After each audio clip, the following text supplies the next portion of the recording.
beekumsaa fi guddinni sadoodhaa fi bal'oon biyya ofiitiif nama ofiitiif yoo hin taane maalii kaansaa yaa saba koo kan jee Dr. Ali Birrati. Yookiin hojjedhu yookiin baradhu lamaan irraa tokko filadhu. Wallaalummaa irraa hojii tuffachuu irraa fagaadhu. Kabajamoo uummata kiyya akkuma argitan kana arra bifa addaatiin inni sitti dhufe. Pirezidaantiin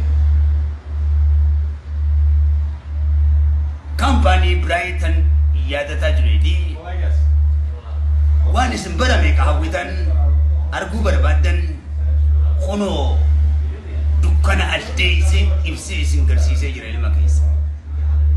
Galata guddaa maqaa uummata Oromoo kabajamaadhaan, maqaa mootummaa Itoophiyaa kabajamaadhaan, maqaa mootummaa Oromiyaa kabajamaa fi qabsaa'ota Oromoo hundaan, sabaa sablammoota hundaan pirezidaantii kaampaanii Brighton yaadataa jireetii galateeffachuudhaan barbaada. Namni kun ani akkana naa godhi osoo hin jiin yaada kiyya dhaggeeffate waan miira kiyyaa dhaggeeffate waan naa gochuu qabu namni barate beekumsaan nama furaa wallaalaan namatti kofla waan ta'eef beekumsa namni barate beekumsaan na furuudhaan qabeenya isaatiinis kan amma hin jabne miliyoona ol dhangalaasuudhaan kunoo bifa kanaan ana bareechuu jechuun uummata Oromoo bareechuu waan ta'eef addunyaa bareechuu waan ta'eef ammas irra deebi'uudhaan galateeffachuudhaan barbaada. Me, I'm Khadir.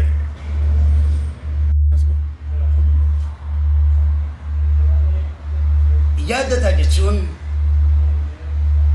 anaaf barsiisaadha ijoollummaatti irraa eegalee baddannutti. Nama amma guyyaa keessa qabeenya argate osoo hin ta'in yaadataa jechuun akkuma maqaasaa kan yaadatu fi kan tilmaamu fageessee jechuudha. Hiikni maqaa kanaa. Yaadataa jechuun ijoollummaa irraa kaasee nama hojiidhaaf hiriireedha, barumsaaf hiriiree, beekumsaanis nama barate, hojiidhaanis nama bilchaate. Kan nagaa ka barbaachisu biyyattiidhaafis fakkeenya dargaggoo hundaa fakkeenya shamarran hundaati. Ka jijjiiramee jiru jijjiiruu danda'a. Hamma ilaalchi sammuu keenyaan jijjiiramanitti akka yaadatatti biyya teenyas jiruu teenyas jijjiiruu hin dandeenyu. Ilaalcha keenya yoo jijjiiree qofa akka yaadatatti biyya keenyas jiruu teenyas jijjiiruu dandeenya jechuudha. Ilaalchi keenya dadhaban kan nu ajjeesuu fi kan nu hiyyoomsu hamma nu keessaa baheen du'initti hiyyummaadhaan ilaalchi keenya kan du'aatii fi kan dadhabinaatiif kan hojiidhaaf nu kakaafne nu ajjeesuu irraa hin oolu beeka. Kanaaf ilaalcha keenya akka yaadatatti jijjiiruu qabna yeroo jiru cimseetiin hubachiisa. Ilaalcha isaa nama jijjiireet biyya isaa jijjiira. Ilaalcha isaa nama bareecheet biyya isaa bareecha. Kanaaf ammallee pirezidaantii Brighton kaampaanii keenya waliin haa hojjennu, waliin haa guddannu. Yaadataan nama kutaatii fi nama gaddaa osoo hin ta'in nama gochaatii fi nama hojii nama sabaa sablammiidhaati. Nama addunyaa kanaati. Act locally nama qabu, think globally nama amanu, memorialize, visualize nama ta'e. These great guys. If wealth and knowledge does not benefit our country and our nation, what is the benefit of? The knowledge and wealth is to benefit my people and my nation. Study or work, choose one of two. Avoid ignorance and despise. Yaadataa Junaidi, the president of Brighton Company, is a great example for this. Amazing.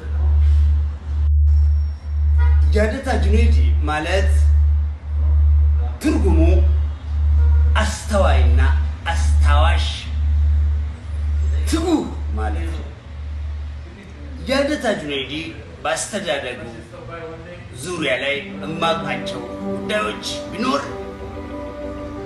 በደኖ ጋር ሙለታ ድሬዳዋ መላው የኢትዮጵያ ሕዝብ ምስክር የተማረም ነው። የስራ ሰው የወሬ ሰው የብሔር ሰው ማለት የጎሳ ሰው ማለት ነው የዓለም ህዝብ አስተሳሰብ አክትሎካሊ ቲንክ ግሎባሊ የሆነ ጀግና አይዲዮሎጂው ሚሞሪያል ማለት ቪዥዋል ላይ የተላበሰ ቆመ ሰፊ ነው ደረተ ሰፊ ነው ከክርስቲያኑም ጋር ከሙስሊሙም ጋር ከጉራጌውም ጋር ከአማራውም ጋር ከትግሬውም ጋር ከወላይታውም ጋር ከአፋሩም ጋር ከሶማሌውም ጋር ከወርጎባውም ጋር ከቤኒሻንጉልም ጋር ከጋምቤላውም ጋር ከአፍሪካውም ጋር ከኤሽያውም ከአውሮፓውም ከአሜሪካውም ጋር ከካናዳውም ጋር የሚግባባ ነው ይሄ ለውዳሴ ሳይሆን ምለው እውነትና እውነት የሆነ ነው በደኖ ለሱ ምስክርነት የክርስቲያን ልጆች የሙስሊም ልጆች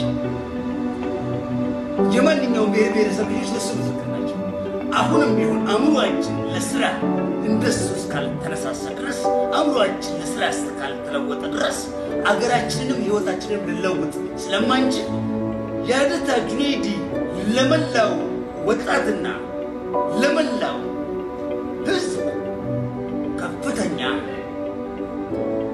ከፍተኛ ራዕይ አገራችንን ለመለወጥ